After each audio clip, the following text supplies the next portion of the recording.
Mango sticky bombs, delicious coconut sticky rice wrapped in mango slices and bacon and filled with ooey gooey mango glaze. These are so good, guys, and they're gonna blow your guests away, so let's get smoking. I went to Thailand years ago with my wife, and there were two things I couldn't eat enough of. The first was tom yum soup, and the second was mango sticky rice. Now, I haven't figured out a way to make a barbecue version of tom yum soup, so sticky rice it is. Sticky rice, also called sweet rice or glutinous rice, has very high levels of amylopectin, which is a stringy and branched polysaccharide that kind of tangles up with itself very readily and sticks together. Now, despite being called glutinous rice, it doesn't actually have any gluten in it. The glutinous just refers to the fact that it sticks together like glue. And because sticky rice sticks together like glue, it's an interesting culinary material to work with, because whereas regular rice would just crumble apart in our hands, sticky rice makes a pretty good finger food. Now, the big problem with working with rice is it's kind of bland. I tried to make this recipe with just regular old sticky rice and water, but it didn't taste like anything. So instead of water, I added 1 cup of rinsed rice to a bowl. Then I added 1.5 cups of coconut milk, followed by a tablespoon of sugar and a teaspoon of salt. Okay, now let's cook it up on the stove, right? No.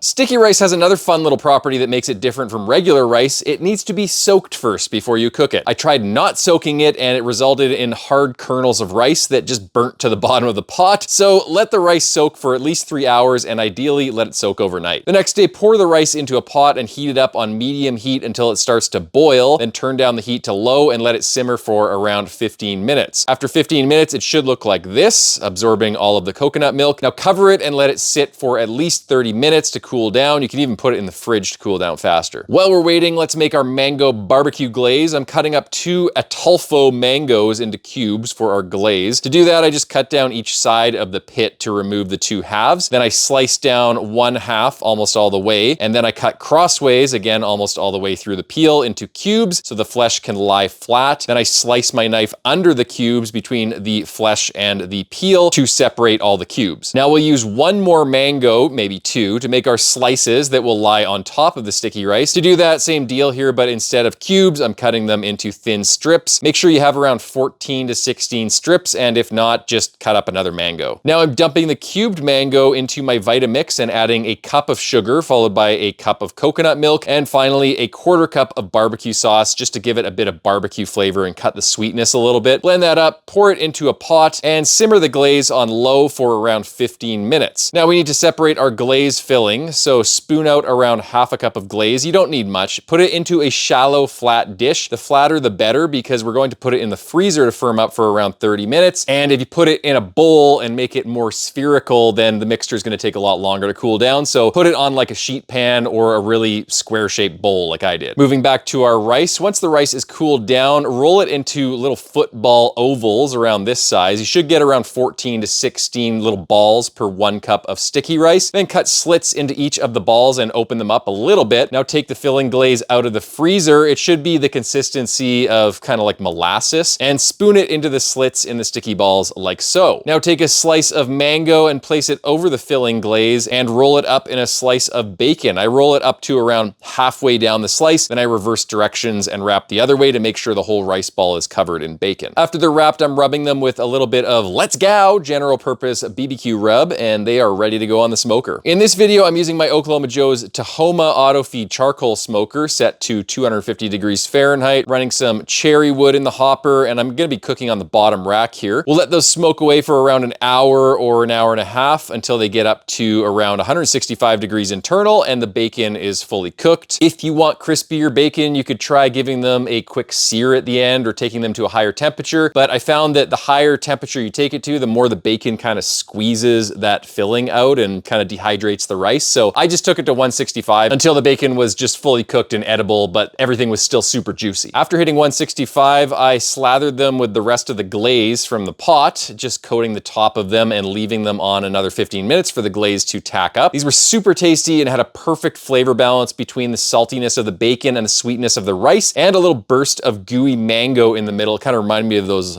fruit gusher candies I used to eat as a kid. Definitely cooking these again. They're a great barbecue appetizer. Until next time, happy smoking.